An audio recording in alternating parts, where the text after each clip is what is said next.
relationship with my two ex-husbands. Very, very nice at the beginning, then great disillusionment, and then I wanted to murder it. As a literary agent, Carol Blake sends and receives hundreds of emails a day, so the BlackBerry was an ideal choice. Until October 2011, when she, along with many others, lost access to email. She decided to tackle the problem with a hammer. It took about a month of intermittent bashing to actually break the BlackBerry handset up. And then I took a photograph of it in pieces.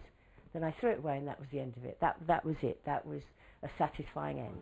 Those problems with access and handsets have now been resolved, but despite this, many high-end users abandoned BlackBerry. Its place has largely been taken by Apple and, of course, Samsung. I have a system. This one is for work, this one is for home. So much so, it now runs adverts mocking the former consumer favourite. Apple sold 47.8 million iPhones in the last quarter. Samsung dominated, in sales at least, selling 63 million. Less than 12 million BlackBerry handsets were sold, meaning the launch of the BlackBerry 10 could be its last spin of the wheel. What RIM never really did was capture the kind of the person on the street who wanted just a smartphone to do everything. It captured the youth market, it got the business market, but eventually there were alternatives for that on Apple and from Samsung in the Android market, and it really kind of fell away. Not that the BlackBerry should be written off just yet. If the history of the phone teaches us anything, it's that it's incredibly difficult to predict where things will go next, and fortunes can be reversed as quickly as the charges. Neil Patterson, Sky News. Well, with us is the technology expert Ernest Doku. He runs the mobile phone comparison website omeo.com. Welcome to you indeed. Neil Patterson there saying don't write the BlackBerry off yet. Is he right, or should we actually write it off? I'd certainly say there's still everything to play for BlackBerry. I know the last 12 months for them have been very tumultuous. Obviously the much documented outages, and they haven't released a device for the best part of a year. But with BlackBerry 10, I think they're definitely going to make a real play for the market. I mean, the thing about BlackBerries was these, wasn't it? It was these keys that you can press. But BlackBerry 10, is that going to still have keys you can press? I think the main device that they're going for is definitely going to have a full touch experience. So they're going to eschew the keyboard and really offer a revamped both hardware and software solution that really changes the way that consumers interact with their phones. If you can't beat them, join them. Precisely. It may have shades of the rectangle, the very familiar shape that the iPhone and various Android devices might cut, but I think in the grand scheme of things they're trying to do a lot of things different on the software side.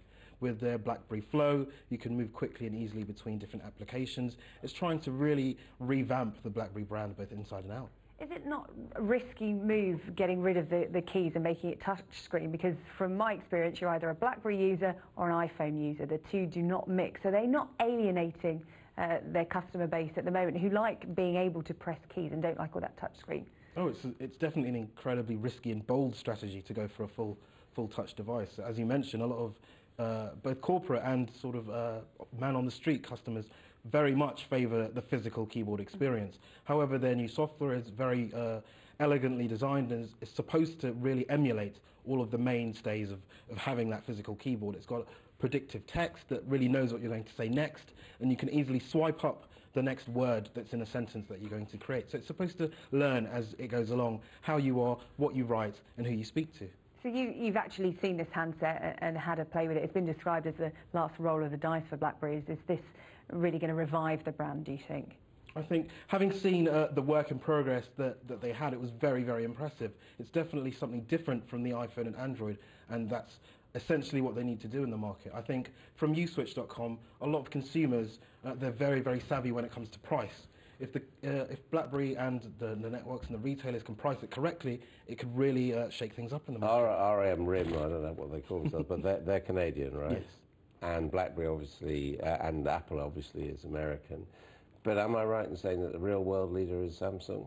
I would say that the Far Eastern contingent has grown leaps and bounds in the last few months and years. In terms of the mid-range and the entry-level market, Samsung's Android devices have performed phenomenally, and that has traditionally been where the mainstay of a lot of late adopters to BlackBerry have stayed. The Curve, the entry level of device, BBM, and a lot of that instant messaging service was their USP. With applications such as WhatsApp and Apple's iMessage, they've taken a lot of that market share and eaten BlackBerry's lunch, essentially, so they've lost that unique selling point. So with BlackBerry 10 and these new devices, hopefully they can breathe new life and genuinely deliver something new to former and current BlackBerry fans. Thanks very much. Thanks, Ernest Doku. Thank you. Let's just bring you some breaking news regarding an inquest that's been taking place at My relationship with my two ex-husbands.